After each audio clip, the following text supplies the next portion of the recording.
Alright, doing a water heater installation here in a mobile home. Guy told me there was 20 inches. Yeah, there's 20 inches once I take these 2x4s out. It mentioned that. It looks like we got cold coming in and looping back around to drop down for this mobile home.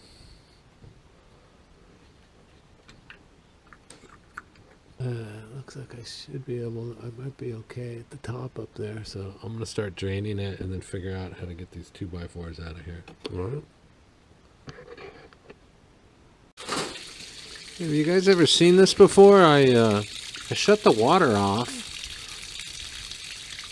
because there was no clear shut off, and then I opened up to break the pressure and I popped the temperature pressure relief valve, and it's back draining the water heater out of this hose bib. So this is hot water coming out. It's really hot. So I guess it's pulling it all from down here, which is great because I can't get a hose on this drain valve. It's pretty wild. It's using the plumbing system to get all the hot water out. I don't know if you can see the steam. This is crazy. It's gonna be a challenging one here. Okay, so I got the 2x4s removed. Most of the water drained out through the hose bib, which was great. I'm actually gonna cut this pipe down low, so that way it's out of my way when I come across the top here. It'll just kind of be open and clear. And then I gotta redo this anyway. Cut it and re-sweat it, so I can do all that. And then it's just a matter of getting this water heater out once I cut this pipe without bending this end up. And I think I can adjust that ducting. I think it just pulls right out. This side is good. So this thing might go in a lot faster than I thought it was going to be. It's a mobile home. Sometimes, you just get so many pipes in your way. But I got a lot of options here.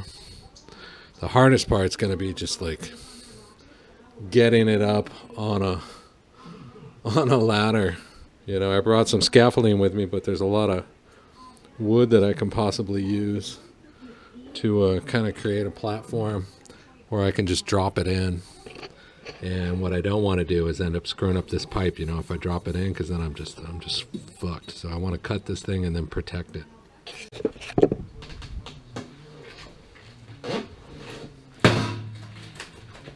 Okay, managed to get it in with the help of the neighbor, thank God. Young kid, offered him 20 bucks.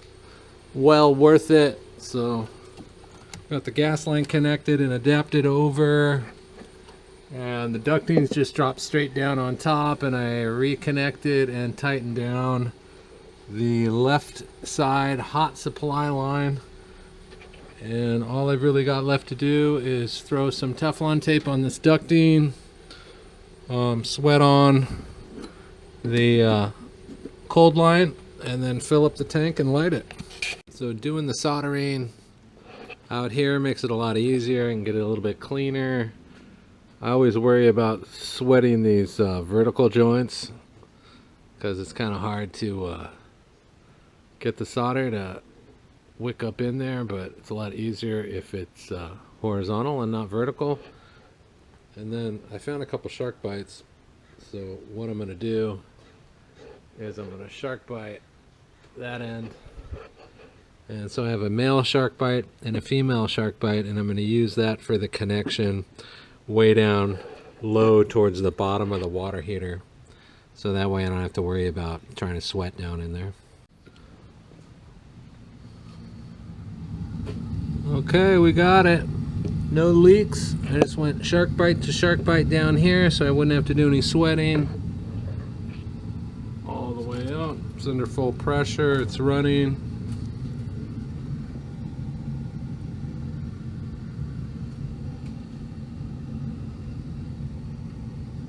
We are golden. Temperature pressure relief valve's not leaking. I'd like to get some kind of strap on it. I'll see if I have some kind of metal or something I can try and strap. Other than that, without the help of the neighbor, I don't know how I would have got this thing in. Even with both of us, it was pretty brutal. because it had to be tucked up in here and then brought in and lowered, and you can't get your arms, you know, so it's a nightmare. Mobile homes are a nightmare. Anyway, thank you for watching. Consider subscribing to the channel, and we will see you in the next video.